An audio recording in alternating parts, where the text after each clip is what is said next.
बस थोड़ा आगे जाओ। पिछले कई दिनों से हम एक बहुत महत्वपूर्ण विषय पर बात कर रहे थे कि प्रदेश आर्थिक स्थिति से खराब हालत में गुजर रहा है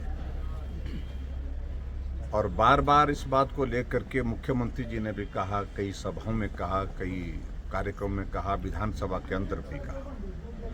और यहाँ तक कि विधानसभा के अंदर उन्होंने एक स्टेटमेंट दिया जिसमें उन्होंने कहा कि मंत्री और सीपीएस 2 महीने तक अपना सैलरी और ऑनरेरियम जो है उसको विलंबित करेंगे, यानी कि दो महीने के बाद लेंगे। और स्वाभाविक रूप से इसकी गंभीरता को समझते हुए हम अच्छी तरह से जान सकते हैं कि प्रदेश का आर्थिक संकट के दौर में से गुजर रहा है। और आज 2 तारीख है महीने की, सितंबर की 2 तारीख है। सैलरी 1 तारीख को ही कर्मचारियों को और पेंशनर्स को पेंशन मिल जाती है, लेकिन बहुत लंबे समय, मुझे याद नहीं पहले कब ऐसा हुआ है, जबकि 2 तारीख होने के बावजूद भी अभी तक कर्मचारियों को सैलरी नहीं मिल पाई और जो पेंशनर्स हैं, पेंशनर्स को पेंशन नहीं मिल पाई। इसका मतलब क्या है कि जो हम कह रहे थे कि वो बात सत्य है कि प्रदेश में आर्थिक स्थिति खराब होने की वजह से हिमाचल दिवालियेपन की ओर बढ़ता जा रहा है।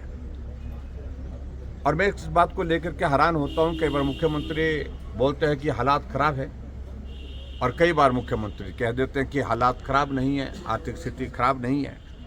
और विचित्र तो तब लगता है जब मुख्यमंत्री जी इस बात का जिक्र करते हैं कि 2027 तक हिमाचल पूरे देश का सबसे समृद्ध राज्य होगा। ये सारी चीजें कल्पना से परे की हैं। यहाँ सैलरी और पेंशन देने के लिए पैसा नहीं है। आउटसोर्स में जो कर्मचारी हैं उनको 6-6 महीने की सैलरी नहीं मिल पा रही है। एचआरटीसी के कर्मचारी हैं, उनको समय पर वेतन नहीं मिल पा रहा है। कर्मचारी सचिवालय के बाहर अपना धरना दे रहे हैं, प्रदर्शन कर रहे हैं, उनको डीए की किस्त जारी नहीं हो पाई जब से सरकार बनी है। उनको मेडिकल रिइंबर्समेंट नहीं मिल पाई। उनकी और जो सुविधाएं जो मिलने थे, जो पर्क्स, जो और भी सारी चीज़ें रहती हैं, वो भी विलंबित किए गए हैं। तो उसका अभिप्राय है कि हिमाचल प्रदेश एक घोर वित्तीय संकट के दौर में से गुजर रहा है। इस बात को हमको स्वीकार करना होगा। आज हिमाचल प्रदेश की विधानसभा के अंदर हमने नियम 67 के अंतर्गत स्थगन प्रस्ताव दिया था। ये हालात हिमाचल के लिए अच्छे नहीं है, इस पर चर्चा होनी चाहिए। जब कर्मचारियों को आप 2 तारीख होने के बावजूद सैलरी नहीं दे पा रहे हैं और पेंशनर को पेंशन नहीं दे पा रहे हैं, तो तुरंत चर्चा होनी चाहिए सारे विषयों को रोक करके। लेकिन उसके बावजूद भी चर्चा नहीं दी गई। प्रमुख रूप से जो वित्तीय स्थिति हिमाचल प्रदेश की जिस प्रकार से आज की तारीख में है, और मैं महसूस कर सकता हूं कि इस बात को मुख्यमंत्री को स्वीकार करना चाहिए, तुरंत इसकी चर्चा करनी चाहिए।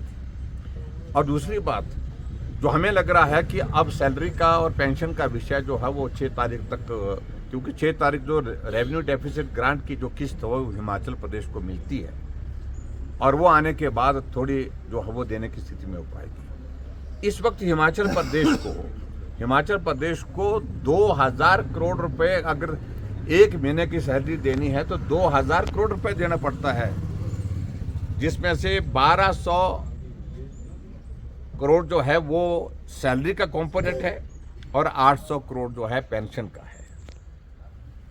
लेकिन हिमाचल प्रदेश में जो ट्रेजरी की हालत है वो सिर्फ ज़्यादा से ज़्यादा 750 करोड़ रुपए का ओवरड्राफ्ट कर सकता है। इसके ज़्यादा उसकी लिमिट जो है वो नहीं कर सकते, उससे ज़्यादा नहीं कर सकते, उससे बढ़ा नहीं सकते। और हिमाचल प्रदेश जो लोन हिमाचल प्रदेश उठा सकता है, लोन की लिमिट को ऑलरेडी एग्जॉस्ट कर चुका है।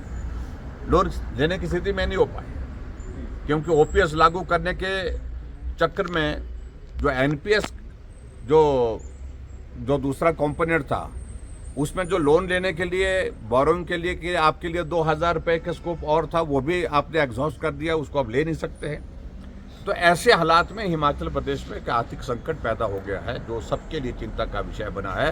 कर्मचारी और पेंशनर्स के लिए बहुत बड़ी संकट है। स्कूल के बच्चों को फी देनी है, ईएमआई कटती है, हर महीने की कटती है, सैलरी नहीं आई तो कहाँ से कटेगी। और उनके रोज़मर्रा के जो खर्चे, जो प्लान होता है हर महीने का एक कर्मचारी का, क्योंकि सैलरी आती है तो उसमें से जो पैसा कटता है उसी से सारा उनका चलता है। तो सारा का सारा कर्मचारी वर्ग जो इस वक्त जो है बहुत परेशानी के दौर में से गुजर रहा है। और इस हालात में हमने उचित समझा कि विधानसभा के अंदर जो बात कहनी थी वहाँ तो कही, वहाँ हमें आज बात करने का अवसर प्राप्त नहीं हो पाया, क्योंकि स्पीकर महोदय जी नाराज हुए पड़े हैं। और इस कदर नाराज हुए पड़े हैं कि विधानसभा के अंदर नियम 67 पर हमने जो चर्चा उसको भी इजाज़त नहीं दी, उसको उन्होंने रिजेक्ट कर दिए। बाद में हमने सुना, और उसके साथ साथ में जो पहले हमने जो उनके बारे में एक विषय लाया था कि विधानसभा का अध्यक्ष निष्पक्ष होकर के काम नहीं कर रहा है और जिस तरह की टिप्पणियां कर रहा है, ये हिमाचल के इतिहास में आज से पहले कभी भी विधानसभा के अध्यक्ष ने बाहर नहीं किया। आज से पहले जितने भी अध्यक्ष रहे, और शायद देश के जितने भी विधानसभा के अध्यक्ष रहे, किसी ने इस तरह की टिप्पणियां नहीं की हैं जिस प्रकार से उन्होंने टिप्पणी की है। उस पर हमने आज जो है नियम के मुताबिक सेक्रेटरी विधानसभा को प्रस्ताव दिया है विधायक दल की ओर से, और हमने कहा कि हमारा विश्वास इस अध्यक्ष, वर्तमान अध्यक्ष के प्रति नहीं है, इनको हटाया जाए। और मुझे मालूम नहीं आगे क्या कार्यवाही इसमें होती है, लेकिन हमने उनके हटाने की मांग की। और सर फाइनेंशियल बैंक और फिक्र हमेशा मेरे साथ रहता है। भूषण ज्वेलर्स, अनमोल रिश्तों के लिए।